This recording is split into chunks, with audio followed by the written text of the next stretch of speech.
students, a very good morning to one and all.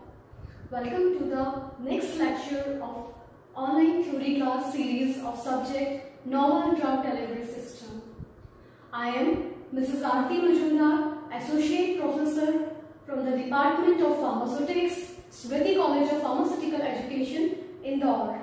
Dear student, in the previous classes, we have studied about what are the major limitations with the conventional drug delivery systems and what are the major reasons for the interest in the development of the controlled drug delivery system, including what are the various terminologies and advantages and disadvantages of controlled drug delivery system.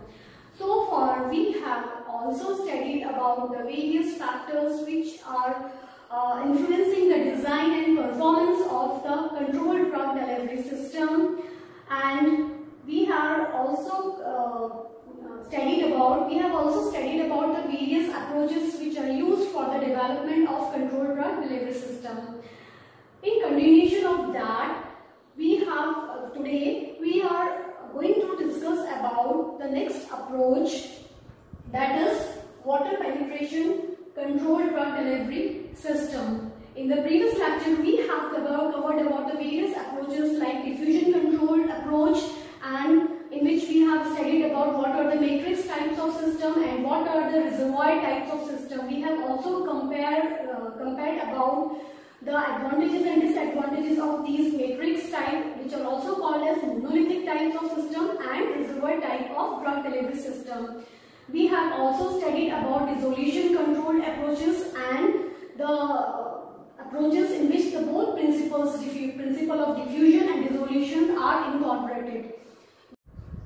So student, today we are going to discuss about another approach, which is water penetration controlled drug delivery system.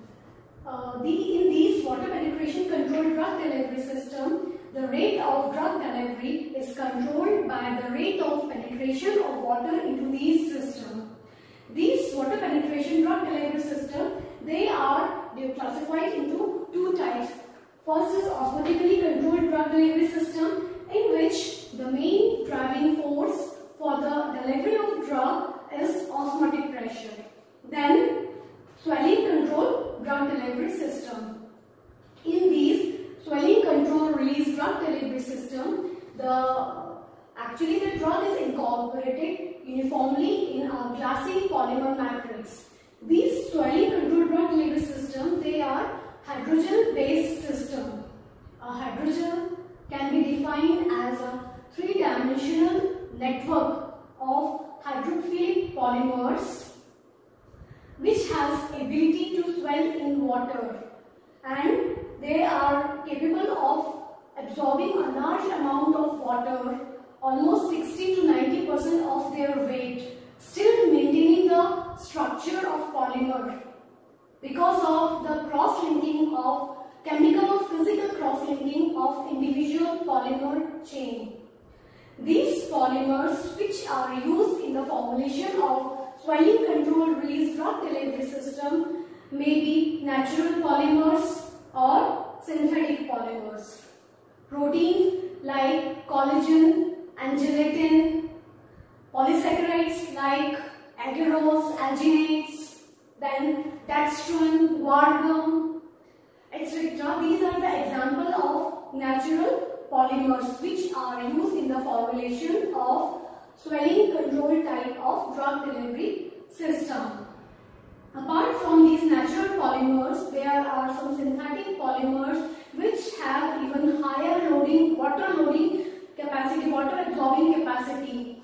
These are polystyrene, then polyvinyl pyrrolidone, polyvinyl acrylic acid, polyacrylic acid, polymethacrylic acid, then polyethylene glycol diacrylate. These are all examples of synthetic polymers which are used in the formulation of swelling control release drug delivery system. Most of the substances which are used in the formulation of these swelling control drug delivery system are those which are insoluble in water but have capability to swell in water without dissolving in it. Let's talk about the working of these types of swelling control drug delivery system. Upon administration of these swelling control release drug delivery system through any suitable route, when they come in contact with water or any of the body fluid, these systems absorb water and swell. The swelling increases the aqueous solvent contained inside the formulation. It also results in the increase in the polymer mesh size, which enables the drug incorporated to diffuse outside the system into the body.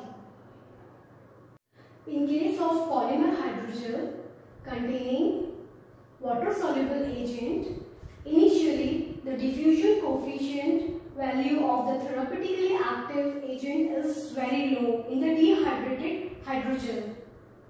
However, a significant increase in the value of the diffusion coefficient of therapeutically active agent has been observed when the hydrogel comes in contact with water and imbibe water into it.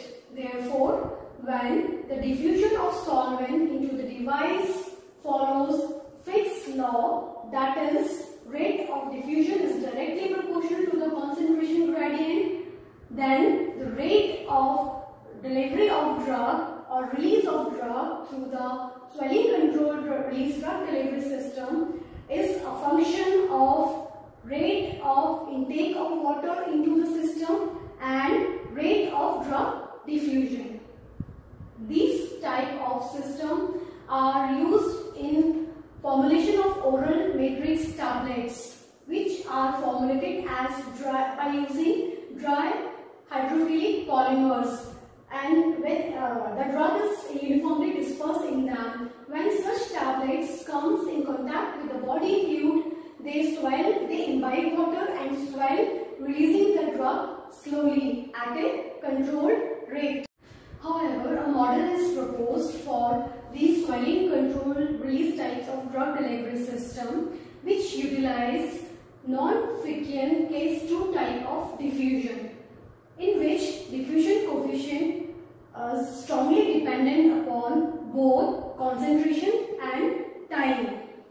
In this model, the rate of uptake of solvent is dependent upon the rate of swelling of polymer chains and rate of relaxation of polymer chains.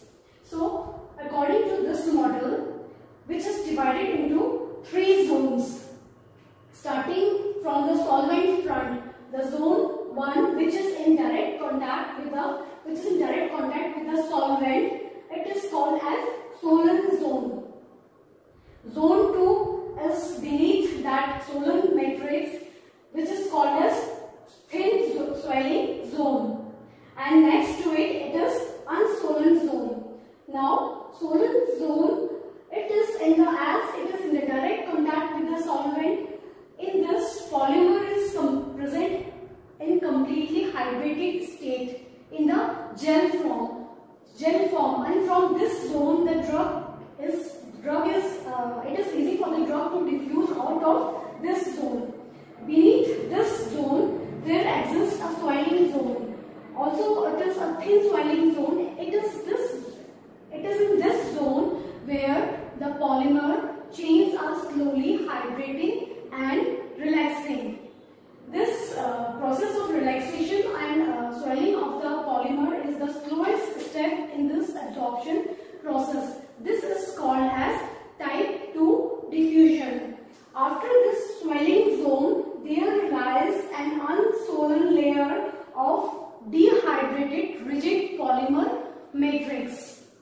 Now, whenever these type of systems, swelling control drug delivery system, are administered, they come in contact from water. According to this model, zones are developed and drugs start diffusing out of the Solon matrix. This thin swelling zone, it is believed to proceed inside the dehydrated polymer matrix at an uniform rate, and which is equivalent to the rate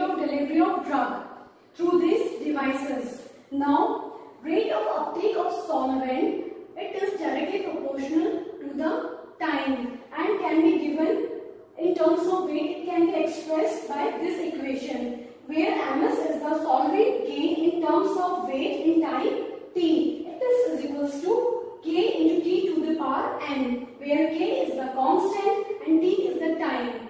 This value of n, it for fluid diffusion, when the diffusion process follows fixed law, the value of n is equals to 0.5.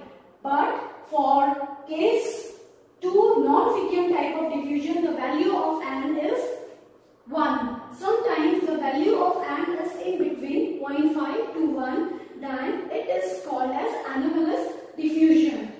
So students, this is all about swelling control drug delivery system. Today we have completed this topic, water penetration control drug delivery.